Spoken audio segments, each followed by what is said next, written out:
Hello, my name is NDFJ, and this is what I do.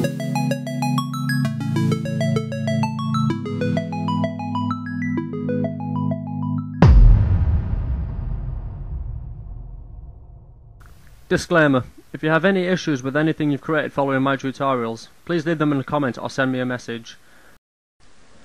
Hi guys, today's Saturday and you know what that means? It means I've got another video for you. So basically, in one of my previous videos, someone asked me to go over the file system API and how to create config files and stuff like that. So I've prepared a little, well, as you can see on the side, you can skip through the tutorial to different parts. So the first part is this part that you're seeing on the screen now, which is the overview, where I basically say what I'm going to be talking about. So I'm going to be going sorry about that. So I'm going to be briefly touching on the FS API, or the file system API. We're also going to be using the string API, and we're going to go over for loops. So in the first part, we're not going to do those yet. The first part we're going to go over the functions. So there's a couple of functions I've laid out, like fwrite, replace line, append, get table, write from table. Now, I didn't write these functions myself. I did take them from the flib API, and a link to that will be in the description or somewhere on the screen. So go ahead, get that, and yeah, I did modify it a little bit. So in the API that will be fwrite. I just changed it to write because I don't really need the f in front of it. Yeah, so basically I'll explain these functions in a little bit, and then we get the for loops, which there's more than this. This is just the one I'm going to be using in my test program, which I've already written. So I'm just going to show you a test program as well. I'll show you it after this before I hit to the next part, and then I'll also show you how to make it and how to use everything. The next part is making the config file, so you have to think about the structure of the file and a specific sort of character that you want to sub out. I'll explain that later.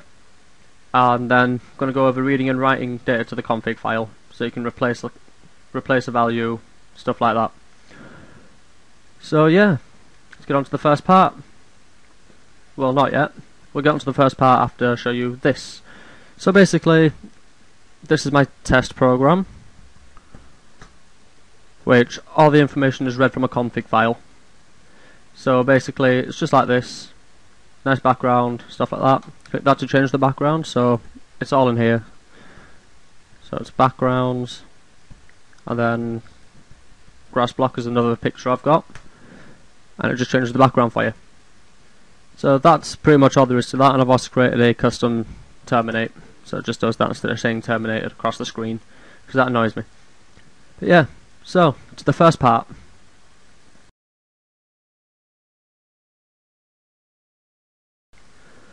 Right, so the first part I'm going to go over is the functions, and explain how they all work and what they all do. So the first function is fwrite, which basically gets a path and the text, and it writes it to the path. So basically how that does it is it'll open the path in writing mode, then it'll write the text. That's all it does, but it does replace all the text in the file. So it clears the file and then replaces the text. Not very useful if you're using config files, but it can be quite useful if you're replacing an entire document. So I thought I'd include that. Then we have write from table, which I don't use in my test program, but it's also very useful. Which basically just gets, well, it sets the text to nil, it gets a path and the text, obviously. Then it uses a for loop, and it looks in pairs t for that table. So it basically goes through all the lines in the table, and it then appends it to text. So each line gets put into there, and then it writes it. That's all it does. It uses the fwrite and writes the text from the table that you've got. Then we have the get table function, which basically you give it a path, and it checks if the path exists. If it does, then it opens it in read-only mode, creates a new table called lines, and then uses a sort of loop. So while line is not equal to nil, so it reads each line one by one, and then it adds that line into this table, and that's it. Then it closes it. and then it gives you the lines. So that's how the table works. So just, yeah, basically it. Then we have replace line, which gets you which you give it a path, a line number, and the text you want to replace. So so basically how that works is it opens a table using this function. It then gets all the lines. So, well, it doesn't, it gets the specific line that you specified, so line n. So if you want it to be line 5, it will be line 5 in the table. And then you just write it from table. So you just put the text that you want in, and the line you want in. And sorry about that, I'm just going to turn my phone off. And then we have append, which basically just gets your path, gets your text, puts it all into a table, and then puts your text right at the end. That's all it does. So, we're going to the next part.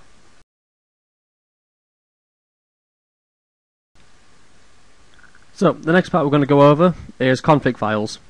So basically, this is how I've set up my config. So I have 1, 2, 3, 4, 5, which are the different values, blah blah blah. This character here is the character I'm subbing out. I suggest you use the same because I doubt you're going to be using that anywhere in your config file. And basically I'm using numbers for my colours. You can use colours dot and then a specific colour. I use numbers. And then I've also specified some text there, which shows up here. It shows up there. So basically background colour, bar text, background image. That's all that's in this config file. And the bar text colour. So yeah, you can add whatever values you want in.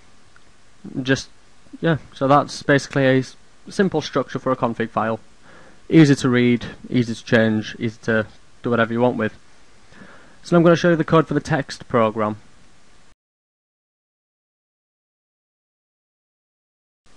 So yeah, this is the code for the text program. I'm starting it off with getting my terminal width and height, which I suggest you start every program with. And then I'm doing my functions in here. So I literally just copied and pasted them from my functions list. Then I've set some variables. So I've already explained how the functions work. So the first variable I've got is my config variable, which basically gets a table, uses the getTable function, and it gets the config. So all of this, it opens it up into a table. Easy to use, nice. And then the next variable I've got is the background colour. So now this is part of the string API, which is $2. And I'm only using that because I'm using numbers, as you can see there. So by default, when you call it, it loads it as a string, and I need it as a number basically. So I'm going $2, and then I'm using string.sub, which basically just subs a specific string. I'm loading config1, well, the index 1 in config, which is this one, basically line 1. And then I'm doing string.find, and then I'm looking for that specific character in that line, and then I'm adding 2 on. So I'm going forward 2, which takes me just to there. So I'll get that number, well, it gets the number of that character there. So I'll take the number of that character, which will be there, and then you add on 2, which gives you that one. And I've done that for all of them, so make sure there's only one space between the character you want to sub and the actual data you want. So that's basically all I've done for these. Obviously when it comes to text you don't use the 2 number, you just string.sub, string.find. So yeah, that's basically all you need to know about that one. And then I've created a little draw function, well, my draw functions even, where I've got background, which is just for my background image, which is nice and simple. You just give it the color you want for your background and the image you want for your background, and it just basically sets the term color, clears it, and then adds the background image onto it. And then I've created a draw function which draws the screen, which does a background and then back color and background image. So it's just this function here, but it gets the values from the variables, so back color and background image. And then the next one I've got is I set the cursor position, set the bar color, and clear the line, which gives me this bar here,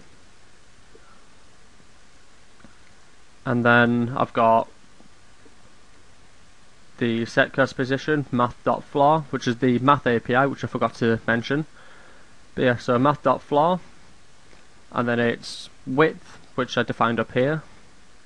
So width, where am I? Yeah, width take away hash bar text, which just means the number of characters in bar text. So the number of characters that are there.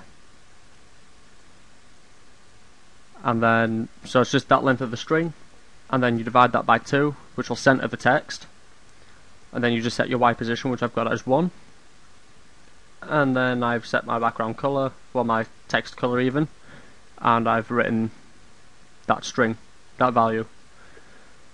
And then the next function I've got is chBackground, which is the one I use to change my background, which basically just sets the background color, the text color, local times is 3, that's because I'm using 3 lines, and then for I equals 1, 3, this is just a for loop, it'll loop 3 times, that's all it does. And then I've got term.set cursor position, math.floor, width take away 20, so I'm using a specific amount of characters here, so just taking away 20, dividing it by 2, so it centers it, and then math.floor, again, the height, take away that value, and then divide that by 2, so it centers that as well. And then I'm writing just a blank space 20 times, so string.repeat, or rep, blank space for the character you want to repeat, or the string you want to repeat, and then the amount of times you want to repeat it. And then I'm doing times equals times take away 1, so it drops it down to a new line. And then that's the end of that loop.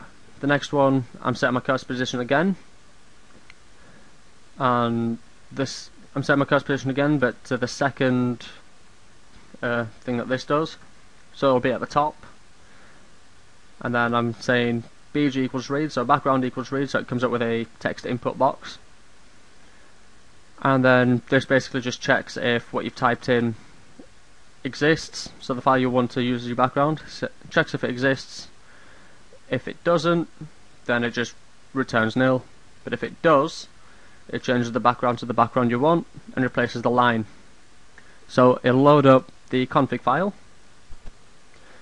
it pulls up line 5, and you say the text you want to replace with. So I've got just this beginning part here, just that.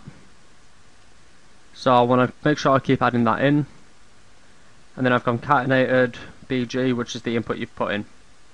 So basically it'll write that and the input you've put in, and then I'm drawing the screen again, and then that's the end of the change background. And my main loop is extremely simple. I draw it, so I draw the screen, and then I'm using a while true do, so it's an infinite loop. Local e equals os.pull event raw, which means you can't terminate it, which is how I created my custom terminate. And I put it in a table as well, because it's just easier to use than going e comma p1, p2, p3, and however many parameters you want. Just do it like that. So if e1 equals terminate, so if the event is terminate, so if you're pulling in a terminate event, so control T, then set the background color to black, clear it, set the cursor position, and then end the loop. That's what the break does. It just breaks the loop, ends it.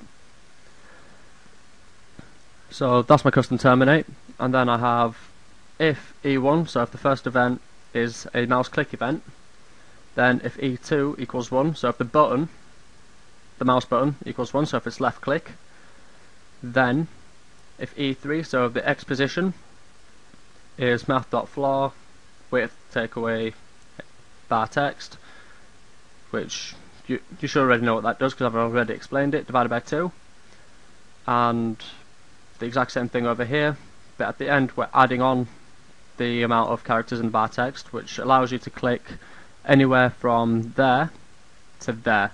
You can't click outside it.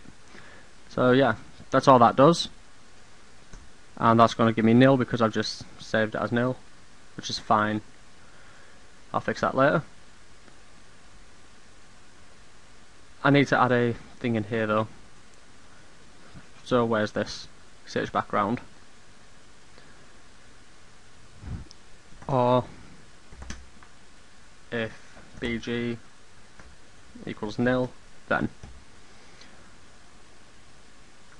So that'll just make sure that if there's no input, then it doesn't do anything, it doesn't break your code.